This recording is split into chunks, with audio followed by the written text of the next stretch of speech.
Hello, everyone. Welcome to the Narcissism Decoder, a podcast that takes a comprehensive look at the various facets of narcissism from different psychoanalytic perspectives. I'm your host, Dr. Anthony Mazzella, and as always, I'm joined by my co-host, Christina. Hello, everybody. Hi. Hi. In today's episode, we will explore perfectionism, a topic that often intertwines with narcissism. While narcissism and perfectionism are distinct constructs, they frequently intersect, with perfectionism being a common trait found among individuals with narcissistic tendencies.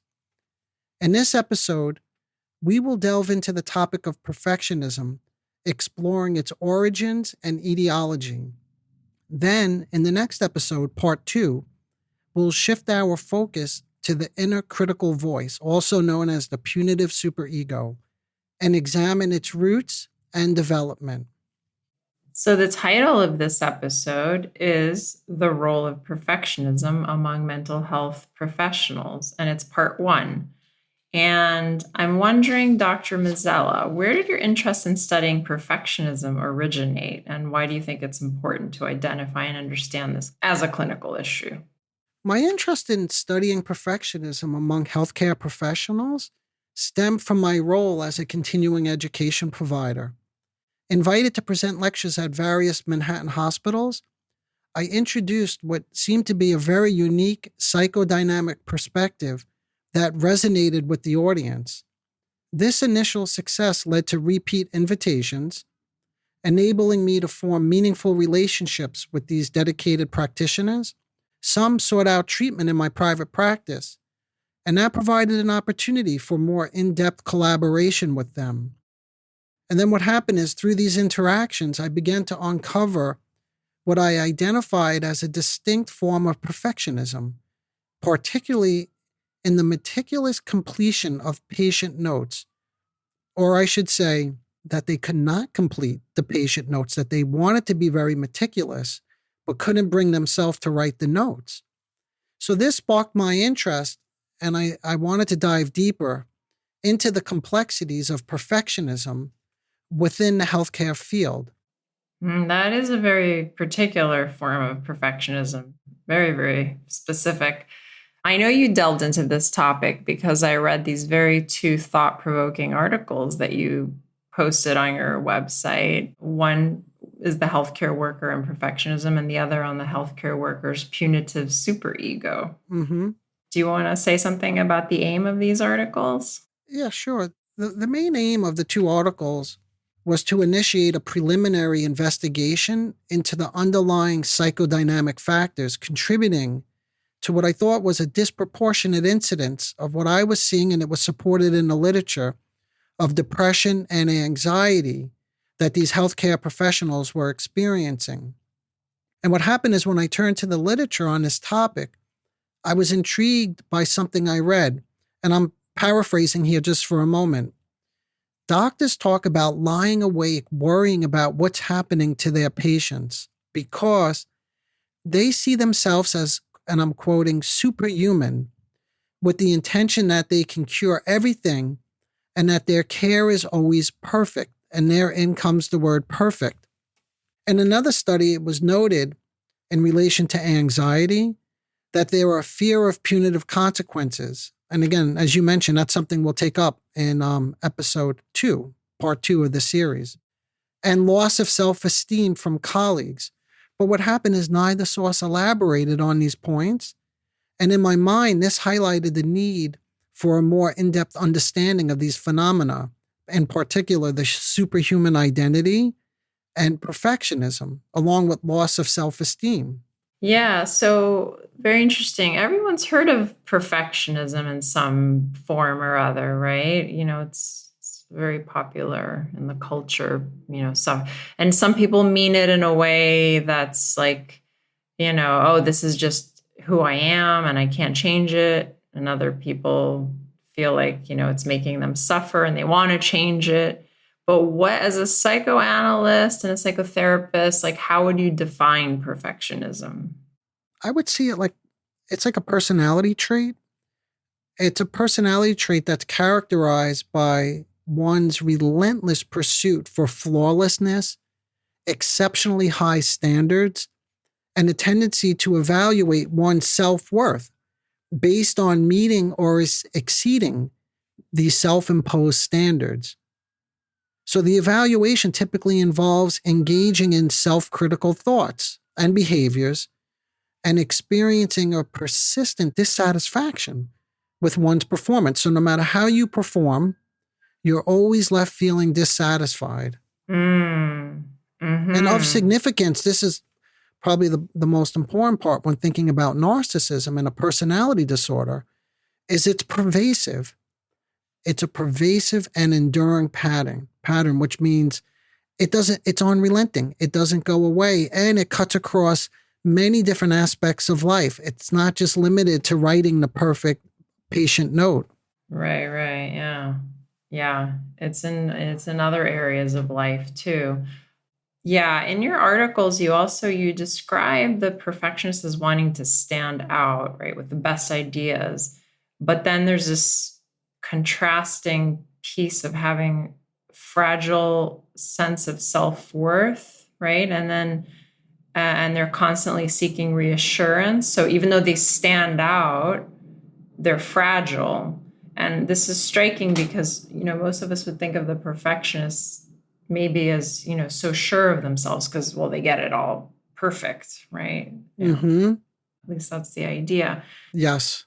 But you mentioned narcissism, and that's what I was thinking. This makes me think of narcissism, people who want, everybody revolving around them in some way. That's the popular definition anyway. Mm-hmm. Are there any developmental, intersections between these two conditions or these two problems, perfectionism and narcissism? Like any early childhood experiences that maybe they share?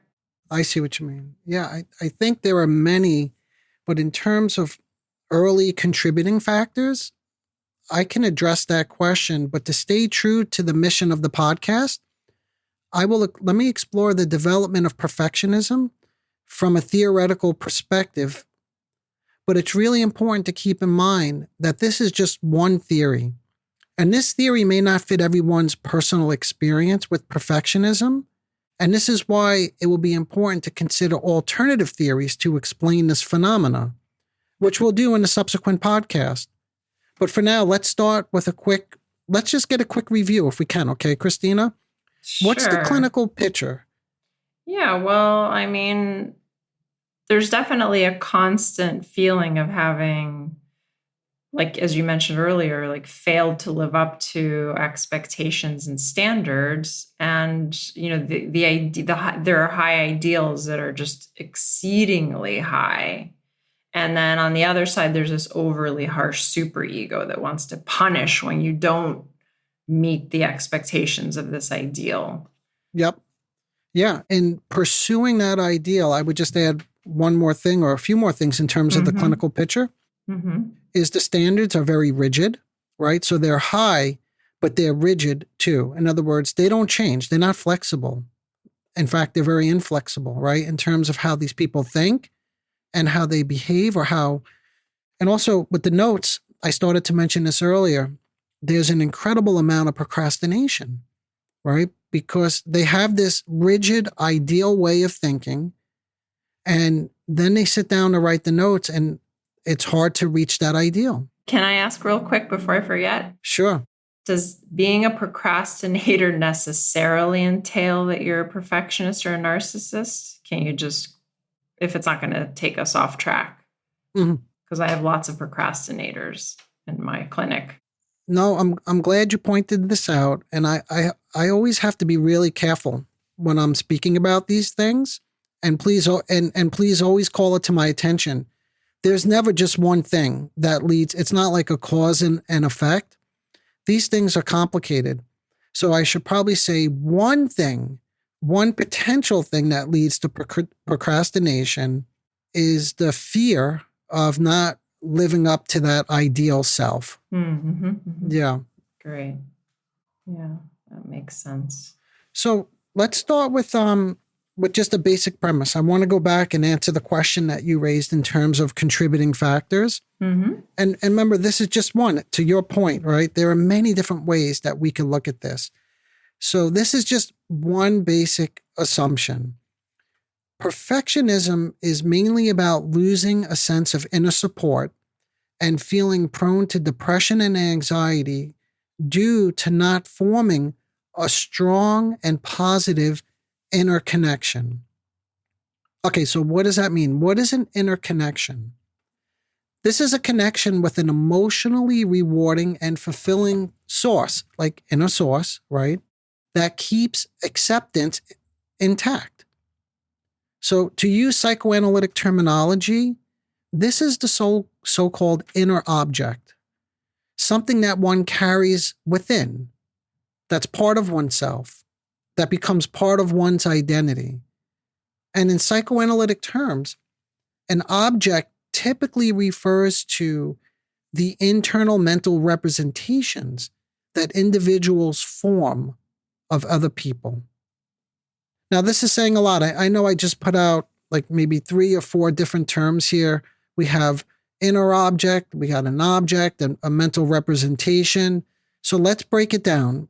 Okay, we'll pull it apart, and please jump in as I'm going along if things are not clear, okay? Mm-hmm. Sure, I will. Okay, so the developmental task is to establish object and self-representations which become increasingly diverse, symbolic, and constant.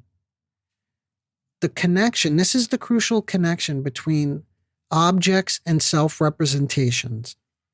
So the connection lies in the fact that our self-representations, in other words, how we think and feel about ourself, okay, that's a self-representation. I feel worthless or I feel good about myself.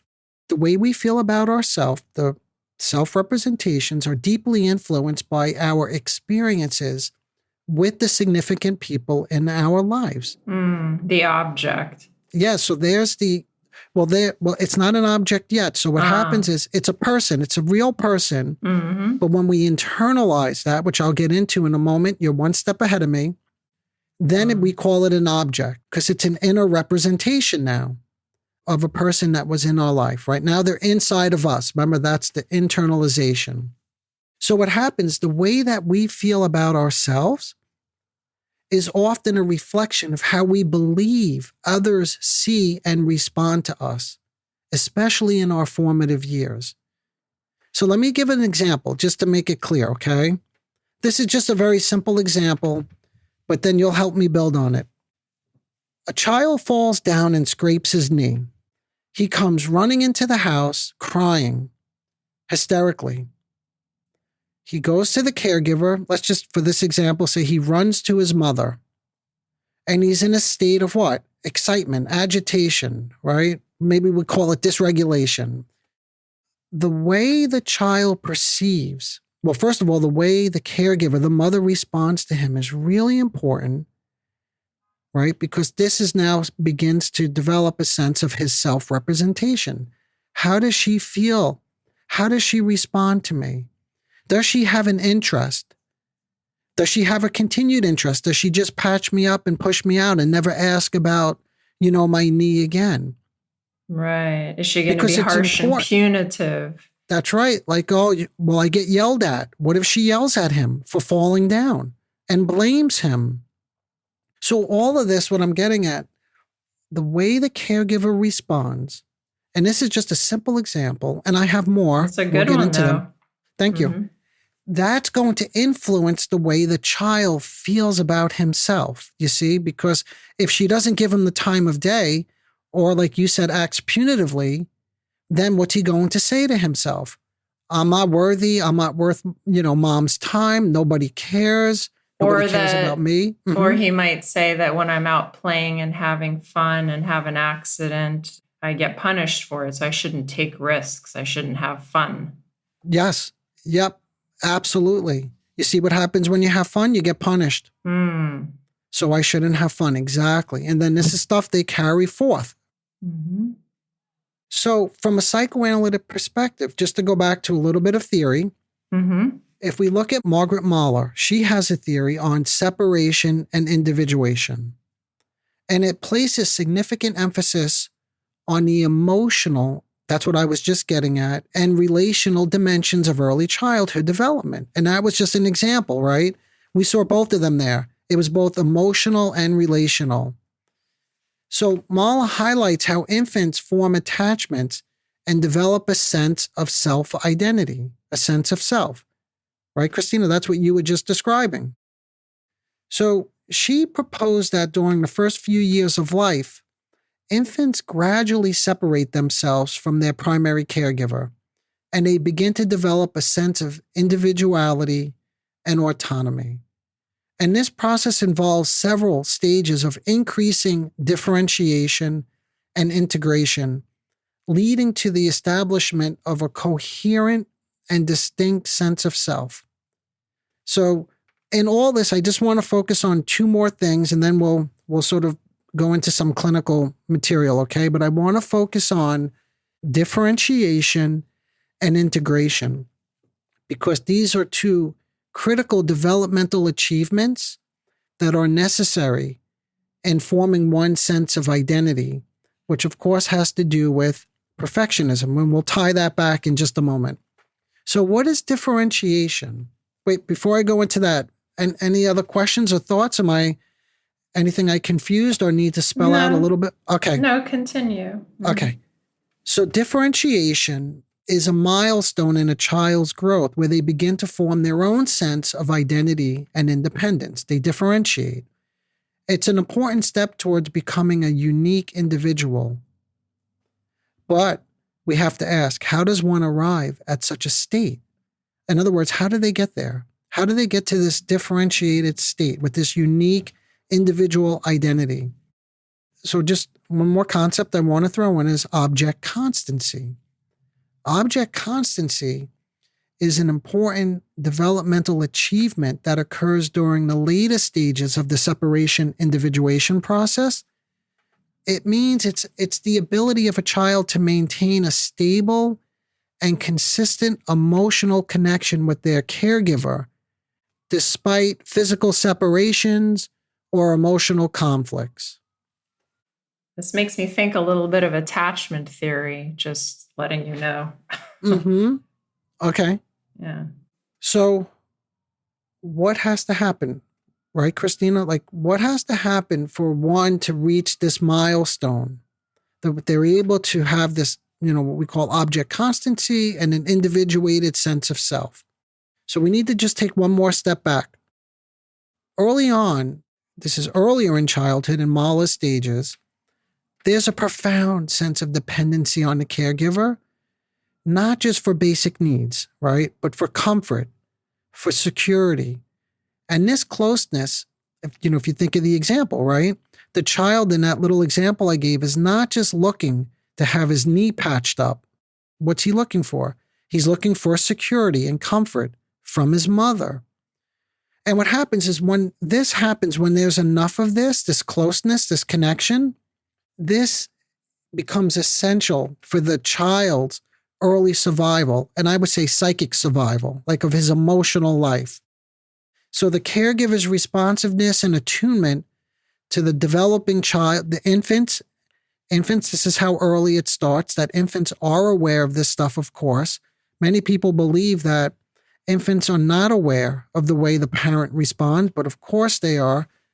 There's an incredible amount of research that demonstrates this, but that if there's an attunement to the infant's needs, this plays a critical role in establishing a foundation of trust and security.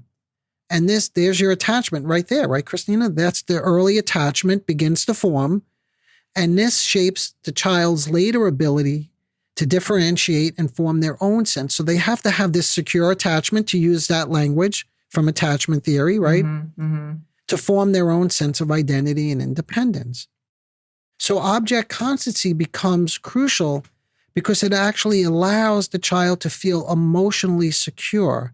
It means the child understands that the mother's love, this is the trust that we mentioned, and her care are enduring and consistent regardless of temporary setbacks or separation. So let's say there's all of this is happening and things are going accordingly, and that same child runs in and the mother's preoccupied.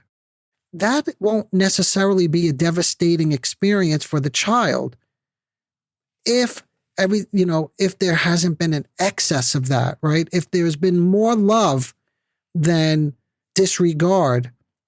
Like Winnicott's Good Enough Mother. Right? You don't have to be perfect, right? You just have to be good enough. And if there's enough of that, and you're moving through Mahler stages and you're approaching object constancy, then what happens? You're able to say, Mom is not available right now, but I know she's here and I know she loves me, right? Mm-hmm, mm-hmm.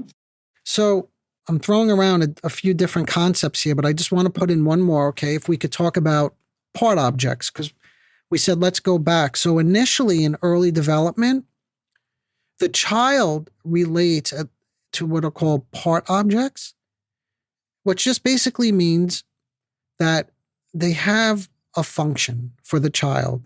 And the function is need gratification. So in other words, the object is there simply to meet one's needs. And for our listeners, I'm sure you're already thinking about the narcissist or the perfectionist and how they need something. And once they get it, or let's say, what if they don't get it? If they don't get it. Mm-hmm. People often feel like part objects around a narcissist, right? They get turned into that almost. Yeah, and hopefully they have the language that they could understand and realize what's happening, right? Because then it becomes far less painful. It's when you don't realize what's happening and then you feel so disregarded. That's when it's really painful and problematic. We'll get to an example with that later. Yes, yep. So early on, Freud said, the infant first only knows the breast, then the mother as a whole person. In other words, as the infant develops and matures, they gradually begin to perceive the mother as a complete and separate individual, distinct from the breast. This marks an important shift, leading to the recognition of the mother as a whole person with her own identity. Does that make sense? Yeah, it does make sense. And I think and just in case the listeners, everybody's aware, when you and I, Christina, use words like breast, we don't literally mean breast, although back in the age of Freud, right? Back in the time of Freud, it probably did literally mean the breast. Right, yeah. But we're using breast symbolically to mean what? Comforting, attunement, care, nurturance, right? Mm-hmm. So object constancy has been used in several ways in the psychoanalytic literature. In one way, it's an inner image, right? There's the object again, of the object as essential for the development of a constant loving attachment. So that's what I mentioned before with the kid who falls, the child who falls down. If the mother's not available, he knows the love is constant. And because it's constant, an attachment is maintained, independent of momentary satisfaction, and even during times of frustration or loss. In other words, the object could be longed for, right? They miss the object, but that's very different than rejecting or attacking the person because they weren't there for you, right? Because you don't need to attack them because first of all, they're a whole object now. Remember we said there's a part. If it's a part object, you have no regard for them. But if it's a whole object, you don't want to attack them because you love them and they love you and that could hurt them, right? Could you say it's like a memory of both aspects, the gratifying and the maybe not so gratifying aspect of the caregiver, but you hold both at the same time and you remember. Yep, that's right. And there's a fancy word for that too. Mm-hmm. You know what that one is? It's the corollary of object constancy, which is integration, right? Right, you mentioned integration earlier. Yeah, so these were the two concepts I wanted to go over, and you just got into the second one, which is integration, which basically refers to, like you said it, the ability of the infant and then the child to bring together various aspects, such as competing emotions, right? into a coherent sense of self. So if there's integration, emotional integration, one then has a capacity to acknowledge, understand, and integrate a range of emotions, including both positive and negative feelings and desires, without denying or suppressing them. So this theory, we're familiar with this theory, but I want to see how you're linking it up to the perfectionist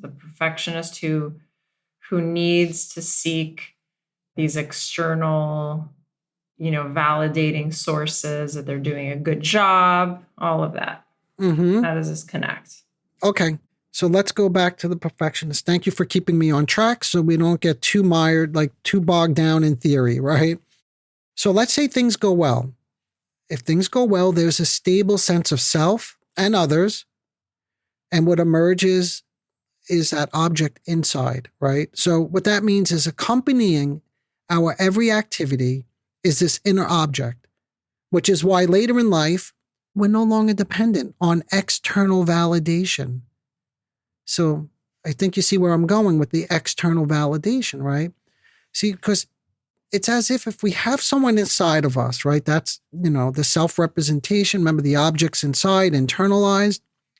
It's like we have someone who watches with interest when we do something, but we're doing it. It's coming from us, of course, right? Mm-hmm. But without this, it's not coming from us. So then the self remains very fragile and unstable. And this right here, so this is the answer to your question, is the narcissistic or perfectionistic patient. They lack a constant and confident sense of self and identity. So they now need to have this contact with the actual object or person, let's say, right? They need it with the actual person in order to maintain a sense of security and stability in their own internal world. So in other words, the perfectionist lacks a consistency of self-representation. Right. Yeah. So momentary events, they have a disproportionate influence and effect on their self-esteem. And we'll explain that a little bit more in a moment by way of clinical example.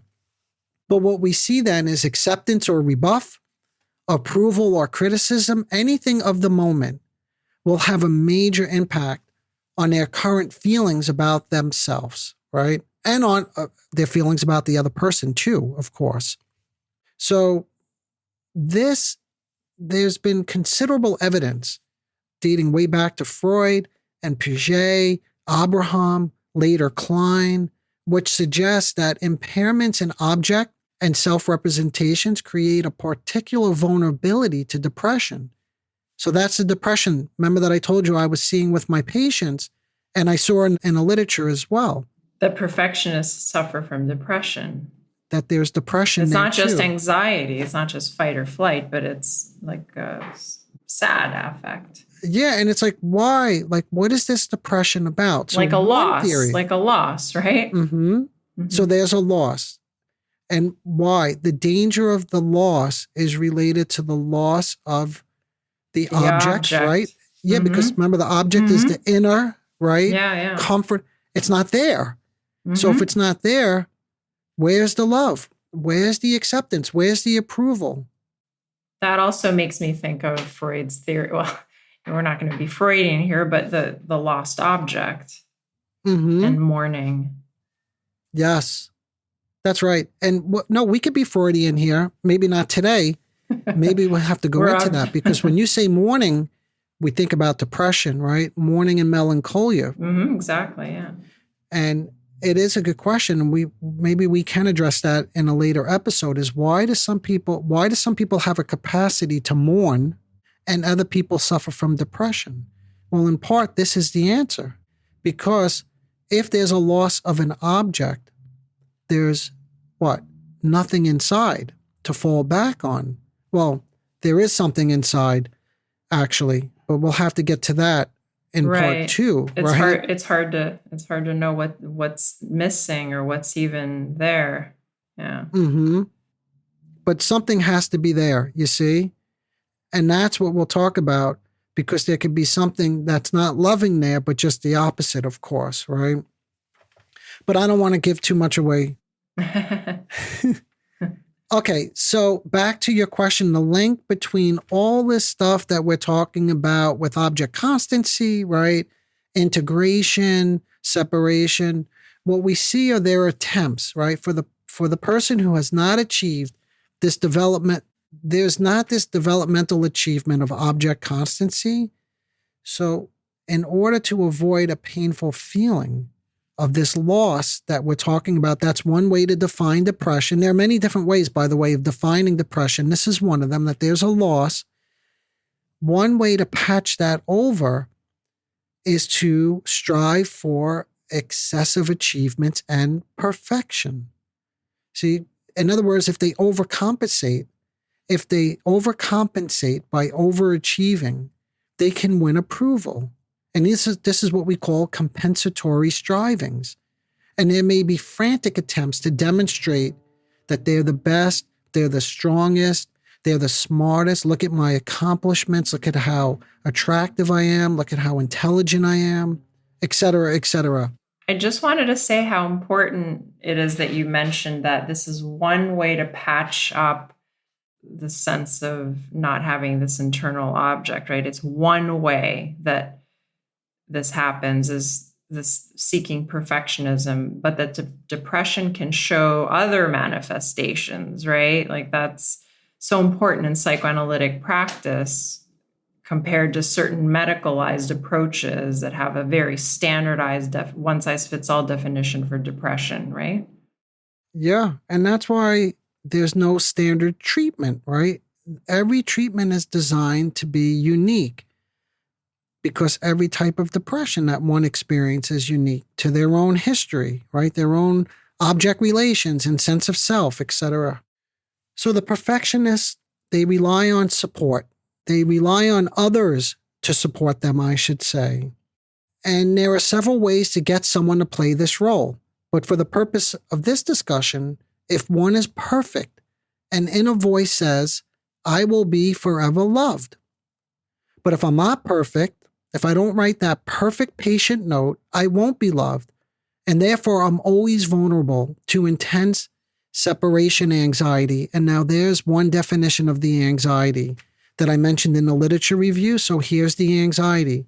I'm vulnerable to intense separation because once the other person separates and I'm not getting that praise and admiration, what am I left with?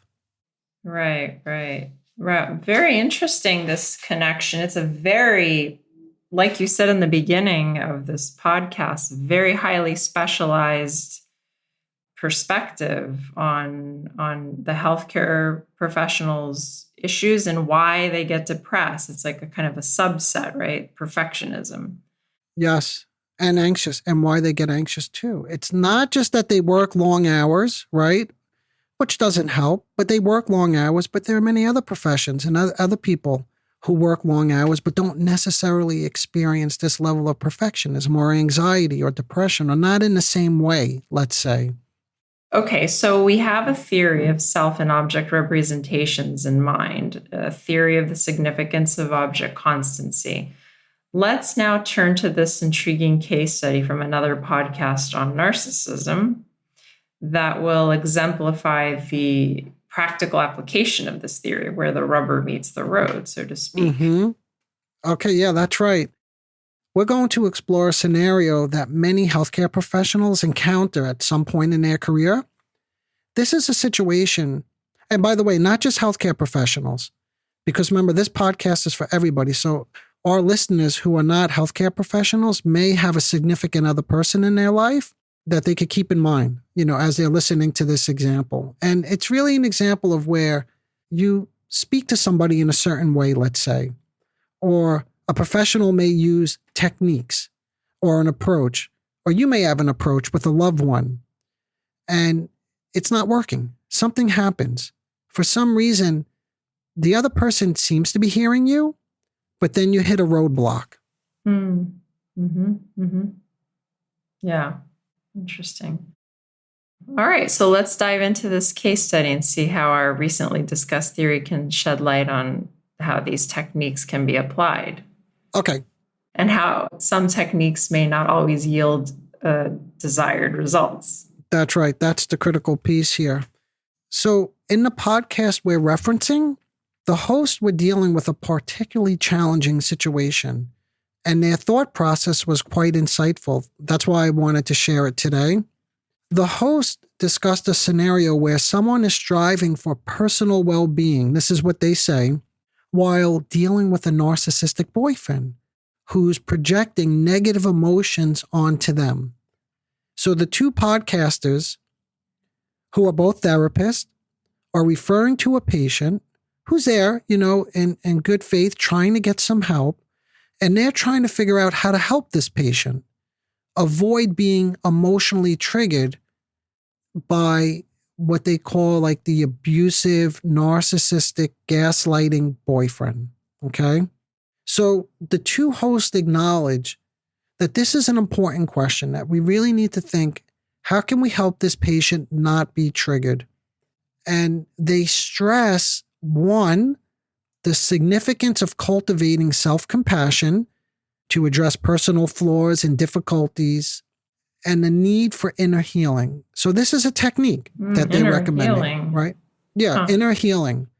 And then they highlight and emphasize how the narcissistic boyfriend really tries to push this patient's buttons. So here's an intervention that they used to promote inner healing. They say that they try to work with patients and ask them, what characteristics do you want? Like, what do you see? Like, for example, be more patient, be more understanding. So they say, let's come up with a list. So this list consists of items like be respectful, be kind. And these are all things that they want the patient to remind herself to behave this way when the boyfriend is acting abusively. And then they say, let's rehearse the list so that we can prepare for these challenging circumstances, like mental rehearsal. And we could do this, okay?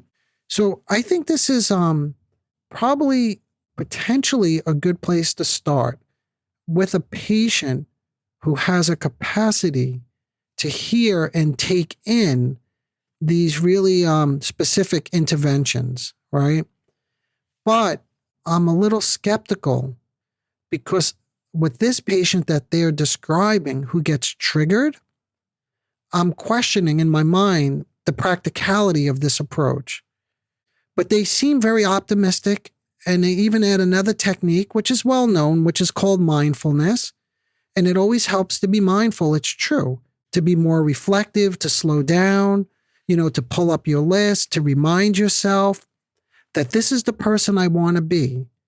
And I can't get caught up in the rush that the controlling person wants to pull us into. This is what the two of them are discussing. Mm-hmm, mm-hmm.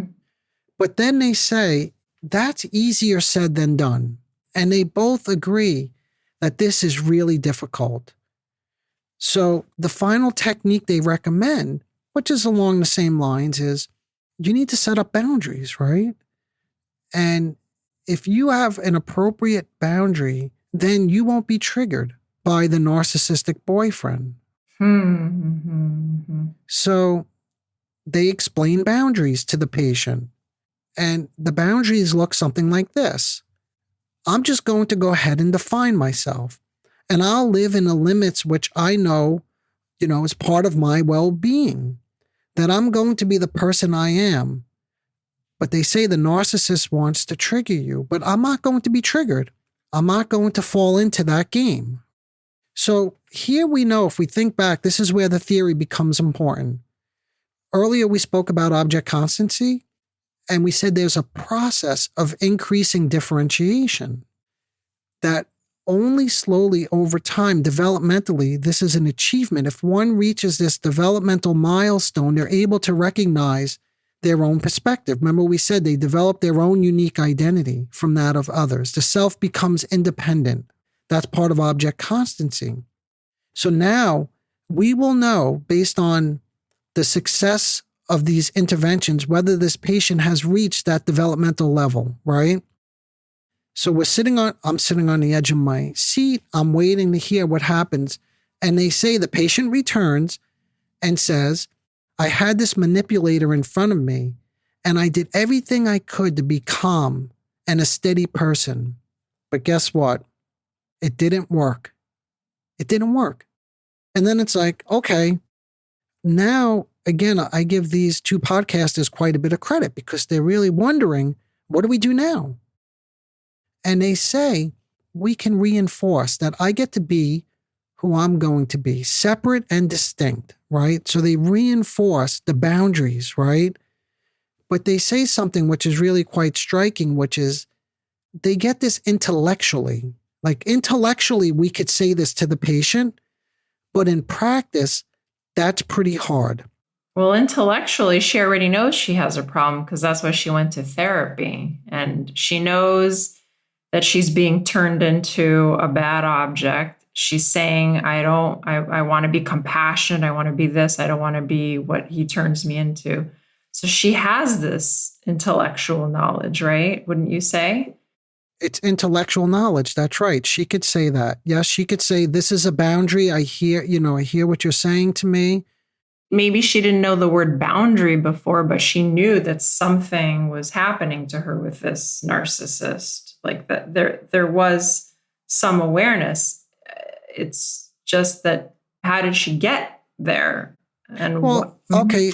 So what we have to do then is take a step back and think about, what do we mean when we say a patient knows this intellectually? Like, what does that even mean? Yeah, good question. Because if we pull a little bit, just on just a little bit more theory, if you could be patient with me just for another second. According to Piaget, who was a Swiss psychologist known for his work with child development, he says there's a process, much like Mahler, there's a process and there are stages of increasing differentiation, which culminate in the achievement of symbol formation. What is symbol formation? Well, one way to define, symbol formation is verbal language. In other words, language is symbolic. Language is meant to represent something, right? That's going on inside of me. So my guess is this patient that we're talking about, even though she could hear what was being recommended to her, she didn't really understand it because she doesn't have that capacity for verbal language. In other words, it's like you could say this to her, but you're speaking a different language. She doesn't understand it. She understands it, but she doesn't understand it, if that makes sense. That's an important distinction. She does have language. She just doesn't have the specific representations that are necessary. Right. It's not symbolic language. Piaget said the early language, like these stages of development, early on, things are very concrete and action-oriented before they become symbolic, right? So she has action-oriented language. In other words, language isn't meant to communicate. It's meant to do something to somebody. I don't want to digress too far, Christina, into this. This is a whole nother episode that we could go into the use of language. Right, because I think you're saying something nuanced about Piaget. Because she does have language. It's not that she doesn't have language. It's a specific type of language that you're highlighting here, right? Right, that's right. And how language is used. Because you can use language to influence somebody, to get them to feel or behave a certain way. Or you can use language, a higher level, symbolically, to communicate a complicated emotion that's going on inside of you. So with this patient, the problem that she seems to be having is she's in these earlier stages of Mahler's separation-individuation process. She has not developed object constancy. She doesn't have that symbolic use of language that I just described. So when the podcasters say, this is the message, know who you are, and it's necessary to be separate and distinct. Developmentally, she has not reached that level. She's not separate and distinct, nor are many narcissists, right? Right. So they need to get more people thinking this way, they say. All right. But as you're pointing out, this didn't work. So what would you think would be more helpful in a case like this? I would say it's really hard. I'm just kidding. It is hard, though, But I would say let's go back to the basic premise. In terms of what I would say, what was the basic premise? Perfectionism is mainly about losing a sense of inner support. Remember, I said that way at the very beginning of this episode, and not forming a strong and positive inner connection. So I would wonder, with this patient in particular, since you're asking, like, what would we do, or how would we do things differently? How do we change gears? How do we change directions when we see that something we're doing with a loved one or a patient isn't working? I would wonder, can we think of this now, right? The basic premise, the theory that I spelled out a little bit earlier, can we think of this now not just as a mechanism of cause, right? In other words, we were saying this is what causes these problems later in life. Remember, we linked it back to perfectionism, that if they don't have something to fall back within, they need to get it from without. So to answer the question, what I would say is I would wonder, can we look at the mechanism of cause, but also as a mechanism of cure? In other words, we just work backwards now, Christina, if that makes sense. So we need to take the theory. If this is a theory we subscribe to, we just have to figure out, how do we now use this theory? And you can never really use theory with a patient. Like we said before, and we both agreed, every patient is so unique. But that doesn't mean we can't use theory to guide us, right? To help shape us, help shape the way we think about things, how we conceptualize things. So the way I would conceptualize this is, developmentally, we need to go backwards with this patient. We need to help her. We need to recreate with this patient what she missed out on growing up. And when we could recreate that with her and give her what she missed out on, then development will proceed, if that makes sense. And if development proceeds, then she'll develop a capacity to symbolically manage psychological experience and her emotions. There'll be a separate sense of self and others. So if there's a narcissistic boyfriend who's attacking her, she will be able to separate. That's the boundaries that they mentioned earlier, but she's not there. So we need to work backwards and help her get to that place. Does that make sense? Yeah, I would love to hear more about this working backwards approach, and how this is very interesting how you're tying Piaget to this. I'm curious to see. But unfortunately, we have to stop. And we're out of time. Yes. So we'll hear it in the next episode. Thanks so much for joining us. We've definitely covered a lot of ground on perfectionism, Mahler's stages of individuation. We focused on self and object representations, object constancy, and an integrated sense of self. Mm-hmm. Yep. We covered a lot of ground today, but there's still so much more to delve into regarding the perfectionist, the perfectionistic personality. Just as a reminder to our listeners that you just listened to part 1 of a 2-part series on perfectionism, be sure to come back next week to listen to the second part on the punitive superego. If you have any questions or want to dive deeper into any of the topics you heard today, feel free to reach out on any of our social media channels. We would be delighted to hear from you. But until next time, engage your mind. Bye for now. Bye, everybody. Christina. Bye. Bye, Dr. Mazzella. Thank you. Disclaimer alert. The Narcissism Decoder podcast is provided for general information purposes only.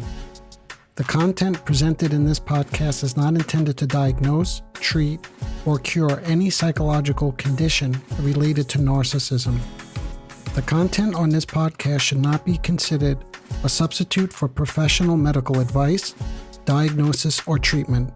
For specific advice pertaining to narcissism or any other psychological condition, you can reach out to us. Christina and I are both experienced mental health practitioners who are always taking on new patients. If you would just like a consultation, we could do that too.